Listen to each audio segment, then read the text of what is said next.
melaksanakan kebajikan. Wa in asau asatu. Kalau mereka berbuat jahat, aku juga akan terbabit melakukannya. Walakin waktinu ampusakum, akan tetapi jelaskan dan tegaskan identitas Anda. Waktinu ampusakum, tegaskan pendirianmu. Kalau pada tuh orang ramai melaksanakan kebajikan, kamu juga berbuat kebajikan. Dan kalau pada tuh mereka terbabit melaksanakan. Bismillahirrahmanirrahim. Alhamdulillahirabbil alamin. Wal aqibatu lil muttaqin wa la udwana illa 'alal zalimin. Inna asdaqal hadithi kitabullah wa khairal hadi hadi Rasulillah sallallahu alaihi wasallam wa syarrul umuri muhdatsatuha wa kullu muhdatsatin laysat fi dinillahi bid'ah wa kullu bid'atin dhalalah wa kullu dhalalatin finnar. Fa'alaikum bil jama'ati fa inna yadallahi ma'al jama'ah wa man syadda finnar.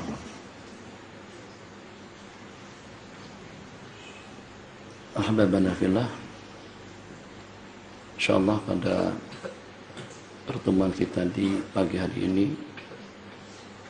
kita akan kembali menyimak dan mempelajari beberapa buah hadis yang diriwayatkan oleh Sayyiduna Anas bin Malik radhiyallahu taala anhu, sebagaimana telah kita ikuti pada pertemuan kita yang telah lalu. Selama tidak kurang daripada 10 tahun beliau menjadi khadim, menjadi pelayan khidmah kepada baginda Rasulullah sallallahu alaihi wasallam. Nadharatul mahabbah, pandangan yang penuh dengan rasa kasih sayang yang beliau dapatkan daripada baginda Nabi itu tidak terhitung banyaknya. Jadi dengan kita dapat merenung sejenak. Bagaimana kira-kira kalau pada itu dengan kita mendapatkan peluang yang seperti itu? Kalau secara tidak sepenuhnya pun dalam 3, 4, 5, 6% saja mendapatkan nadharah daripada Sayyidul Kaunain, mendapatkan tatapan pandangan daripada insan yang paling mulia, perhatian daripada makhluk yang tidak ada tandingannya, bimbingan daripada insan Sayyidu As-Thaqalain wa Ashrafil Khalqi Ajma'in.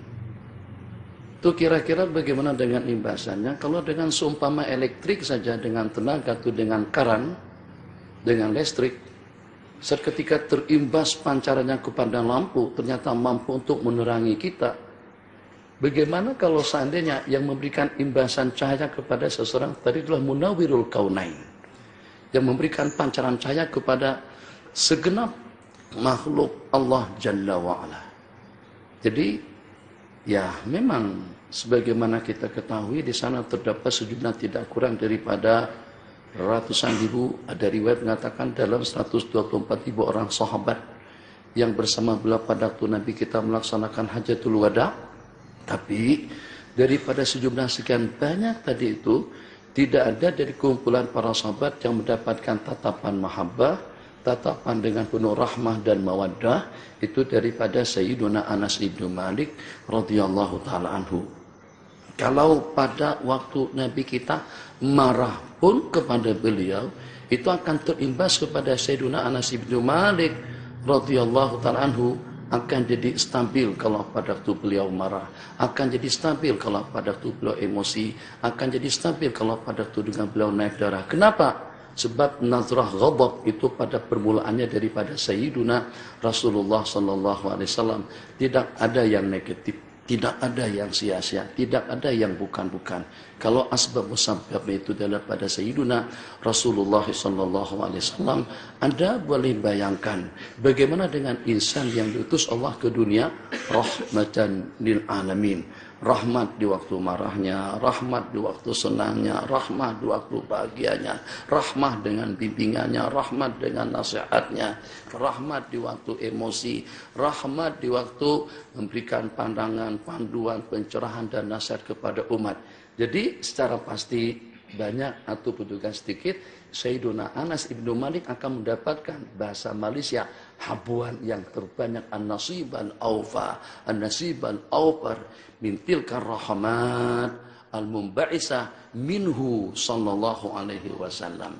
Jadi mudah-mudahan kita dalam beberapa pertemuan kita dengan kumpulan hadis-hadis yang diriwayatkan oleh Sayyiduna Anas ibnu Malik, kita juga mendapatkan imbasan, ya percikan lah daripada kemuliaan yang beliau dapatkan pada saat ketika itu, apakah dengan mahabbahnya, apakah dengan qanaahnya, apakah dengan kesabarannya, apakah dengan kebijakannya, apakah dengan ketenangannya, apakah dengan kebeningannya, apakah dengan kemuliaannya, apakah juga dengan keberanian dan juga dengan ketegasannya.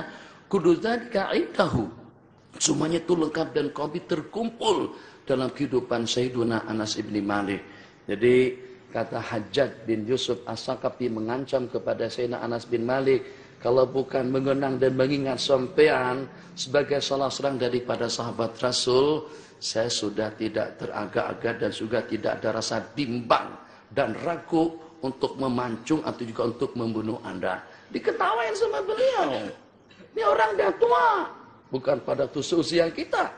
Sayyidina Anas bin Malik berusia lebih daripada 100 tahun. Coba bayangkan, mungkin dahulu pernah kita kongsikan kepada antum tentang 3 dan 4 doa daripada baginda Rasulullah sallallahu alaihi wasallam kepada Sayyidina Anas bin Malik sebagai penghargaan, sebagai balasan suatu penghargaan yang diberikan oleh Sayyidatuna Ummu Sulaim radhiyallahu taala anha. Gak bisa bantu dengan duit, gak bisa bantu dengan tenaga, gak bisa bantu dengan keuangan, gak bisa bantu dengan pikiran, gak bisa bantu dengan saran, cadangan dan nasihat. Jadi karena mungkin barangkali tidak ada yang rasa patut untuk diperbantukan kepada Sayyidina Rasulullah sallallahu alaihi wasallam, maka dengan beliau datang menemui baginda Nabi dengan menyerahkan Sayyiduna Anas ibni Malik radhiyallahu taala anhu, hada Anasun Huwaidimo. Ini Anas untuk menjadi khadam dan pelayan kepada baginda Rasulullah sallallahu alaihi wasallam. Kalau dengan bahasa Indonesia itu adalah buah hati, kalau dengan bahasa Malaysia itu adalah cahaya mata. Artinya aku berikan kepada baginda yang terindah daripada segala-galanya dan yang paling berarti dalam kehidupanku. Memang tidak ada riwayat yang secara pasti pada usia berapa Sayyidatuna Ummu Sulaim radhiyallahu taala anha ketika memberikan atau menyerahkan Sayyidina Anas kepada baginda Nabi. Tapi yang secara pastinya kalau pada waktu usia beliau masih muda, Ummu Sulaim kan berikutnya kawin dengan Sayyiduna Abu Talha. Berarti ya imma bercerai sebagai ibu tunggal atau juga meninggal oleh suami beliau yang secara pasti pikirlah hal lain, baik usia beliau sudah lanjut atau pada waktu dengan beliau menjadi sebagai ibu tunggal sangat-sangat memerlukan wujudu anasin ma'aha. Sangat-sangat memerlukan adanya atau keberadaan Sayyiduna Anas bin Malik radhiyallahu taala bersama beliau di waktu beliau sebagai ibu tunggal atau pada waktu beliau sudah lanjut usia. Jadi ternyata itu satu pengorbanan yang tidak ada tandingannya. Ini Anas untuk menjadi khadam baginda Rasulullah sallallahu alaihi wasallam sebagai tanda terima kasih daripada baginda Nabi. Kita doakan, Masya Allah tabarakallah, Allahumma atil umrahu, supaya mungkin yang kalau pada waktu nanti Allah takdirkan kamu lanjut usia, dia juga dengan usia yang lebih lanjut, yang kalau pada ketika dengan aku sudah tidak ada, dia akan mampu untuk membalas khidmat dan jasa baikmu saat ketika aku sudah tidak bersama dia. Itu diantara daripada hikmat doa panjang umur kepada Sayyiduna Anas bin Malik radhiyallahu ta'ala, Allahumma atil umrahu, ya Allah panjangkanlah umurnya.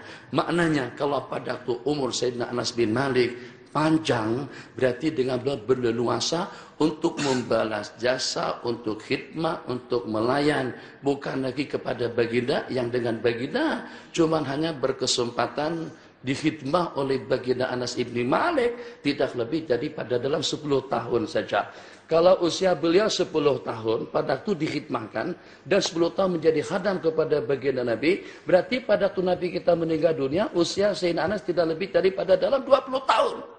Sedangkan usia beliau lebih daripada 100. Anda boleh bayangkan, kalau dengan seseorang yang sudah matang, yang sudah dewasa, Masya Allah, tabarakallah, yang telah mendapatkan bimbingan daripada seorang insan yang pernah bersabda seperti ini, adabani Rabbi fa ahsana ta'dibi. Aku telah dididik dan juga telah diajarin oleh Allah Jalla wa'ala yang mentakdib, yang mendidik, yang menterbiah, yang mendidik, yang menterbiah aku. Itu adalah Allah Jalla wa'ala. Fahsana ta'dibi.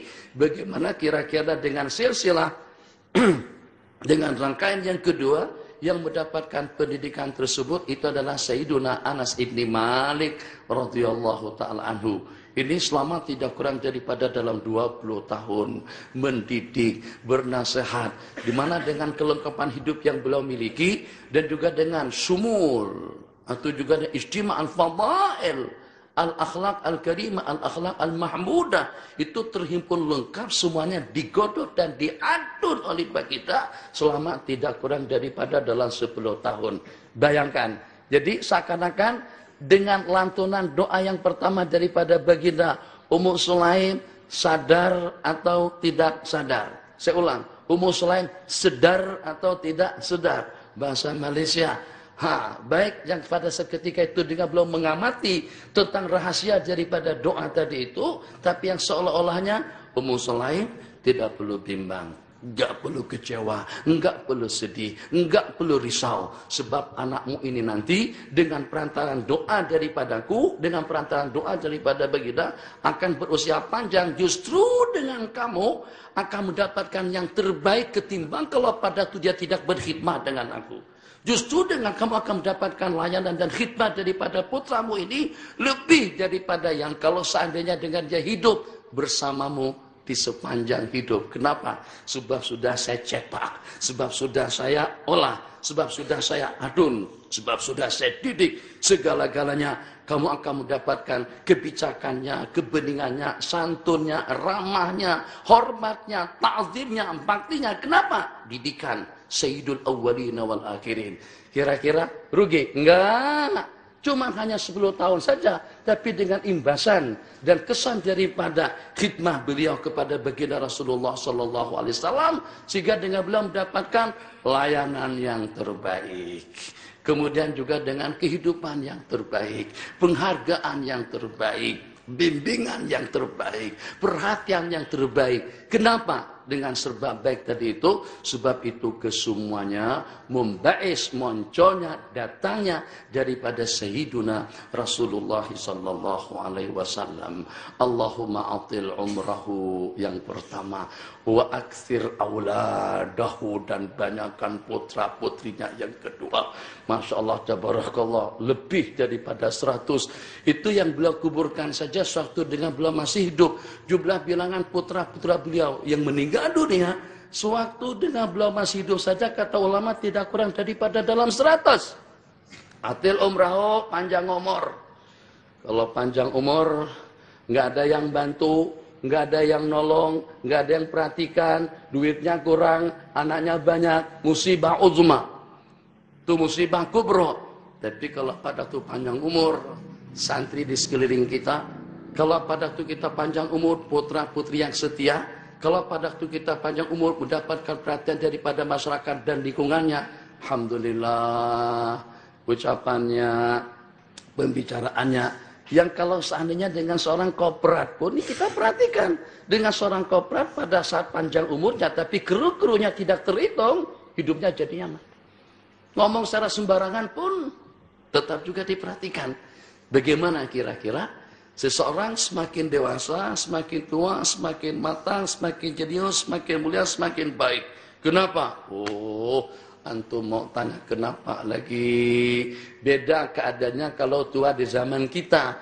tua di zaman kita, kebaikan-kebaikan kita tuh banyak yang meruntuh. Kebaikan-kebaikan kita tuh banyak yang mencemarkan. Kebaikan-kebaikan kita tuh banyak yang merusak. Tapi kalau dengan seumpama mereka di zaman Rasulullah sallallahu alaihi wasallam, semakin lanjut usia semakin matang, semakin lanjut usia semakin mantap, semakin lanjut usia semakin bertambah iman dan yakin, ibadah dan takwa, muraqabah dan ubudiyahnya kepada Allah Jalla wa Ala, maka tunjangan daripada berbagai fadail dengan usia yang sudah lanjut, dengan jaminan daripada Habibuna Mustafa sallallahu alaihi wasallam, al barakatu ma'a akabirikum. Keberkatan itu senantiasa selalu bersama dengan orang-orang yang dewasa.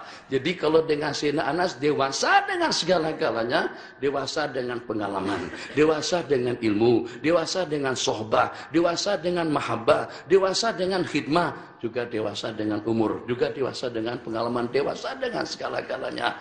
Masya Allah, tabarakallah, yang sehingga dengan sejumlah bilangan anak cucu yang tidak terhitung banyaknya, Masya Allah, tabarakallah, itu sebagai satu balasan Allah yang Allah berikan kepada beliau. Kamu khidmah dengan saya cuman hanya semampu kamu saja. Tangan cuman hanya dua, mulut cuman hanya satu, kaki cuman hanya dua, telinga cuman hanya dua, serba terbatas. Sebatang kara kamu saja, tapi kamu mendapatkan layanan nanti daripada anak cucumu, berkat daripada doa yang didoa oleh baginda Rasulullah sallallahu alaihi wasallam.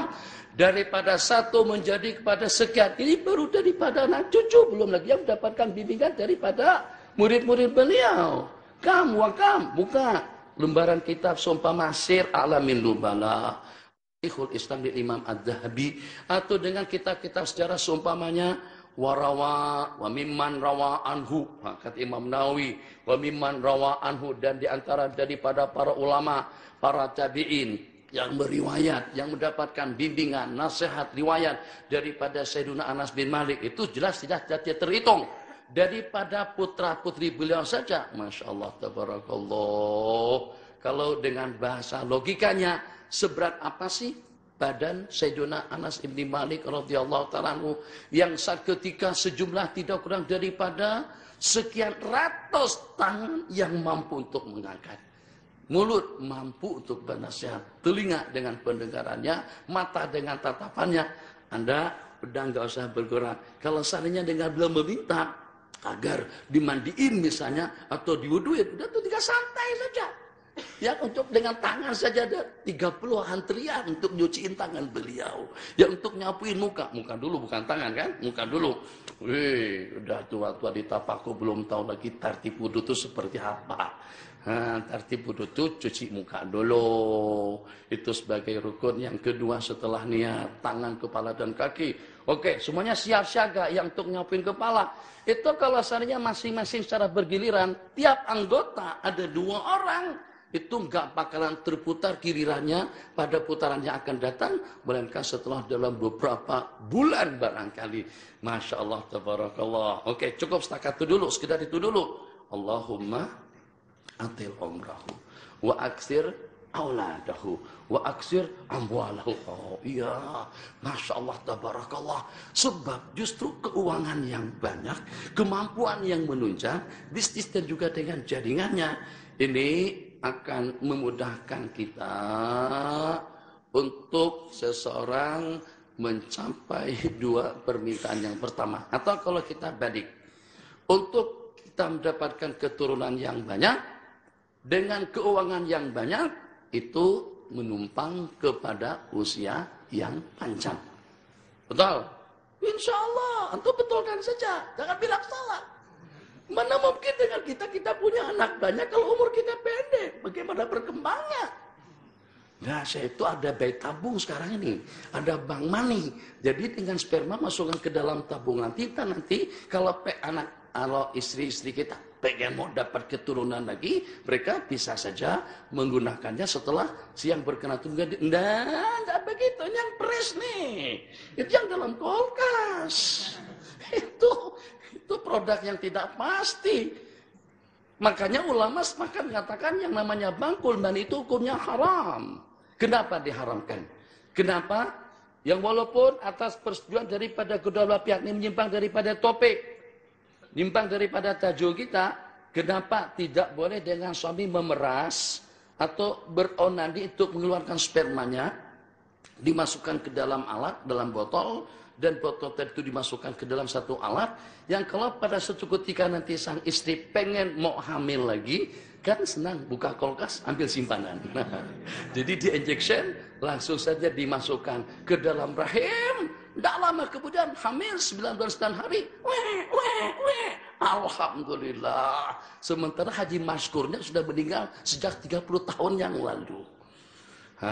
Jadi kata ulama, kenapa tidak boleh sadar lizzara'i, untuk menutup kemungkinan-kemungkinan yang akan berlaku atau yang mungkin akan berlaku. Mungkin saja perempuan tadi itu berselingkuh, melakukan hubungan di luar nikah, saat ketika hamil, terus dituduh, Mbak, Bu, ini dari mana lagi nih? Sedangkan ibu tidak kawin. Oh, itu dari simpanan punya papa.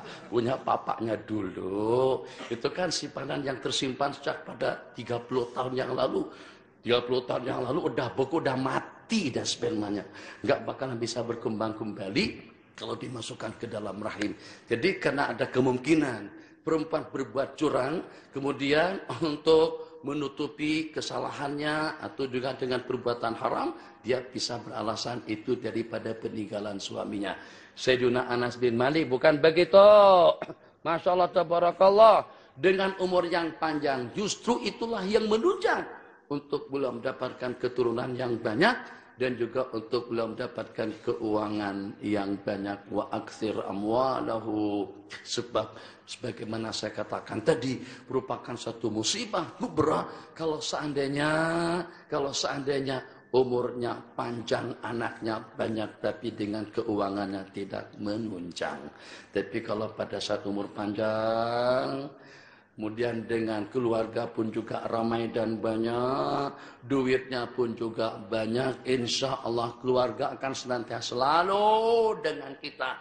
Jangankan dengan keluarga yang ada hubungan darah dan nasab dengan kita, orang-orang lain pun juga akan senantiasa selalu dengan kita. Coba kalau kita bankrupt, misalnya bangkrut, duitnya nggak ada, kira-kira bagaimana dengan kita bisa bertahan? Bukan cerita ikhlas tidak ikhlasnya, tapi kalau seandainya lampu atau dengan listrik nggak kebayar, genset rusak nggak kebaiki, begitu juga dengan lahan, ya arhamar rahimin, semuanya serba berantakan.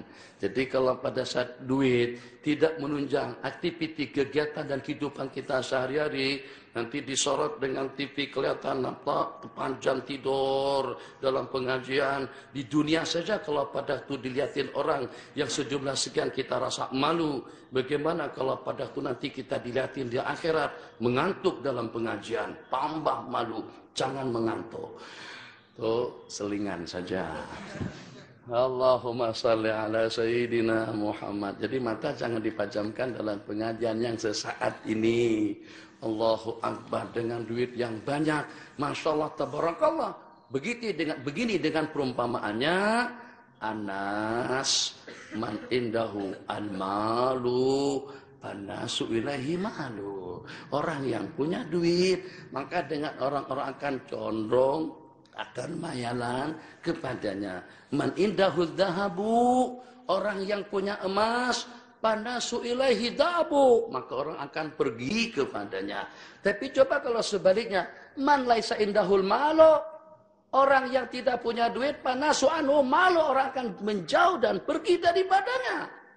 Man laisa indahu dhahabu, orang yang tidak punya emas, panasu anhu dhahabu, maka orang akan pergi meninggalkannya. Itu logikanya seperti itu. Masya Allah, tabarakallah. Jadi kalau seandainya bukan karena keilmuan, bukan karena riwayat, bukan karena nasihat, bukan karena dengan pencerahan dan bimbingan daripada Sayyidina Anas ibnu Malik dengan jumlah bilangan putra putri, kalau seandainya kita punya anak banyak, insya Allah, kalau tidak semuanya pun ada dalam 2, 3, 4 orang yang bakti, taat dan setia kepada kita. Bagaimana kalau pada saat putra-putri tadi itu didikan daripada insan yang mendapatkan pendidikan, bimbingan dan nasihat daripada Sayyiduna Rasulullah sallallahu alaihi wasallam. Itu yang pertama. Kemudian bagaimana juga yang kalau pada saat dengan kehidupan serba ada dan juga cukup. Jadi tidak perlu pikir itu dan ini, keperluan yang diperlukan alhamdulillah.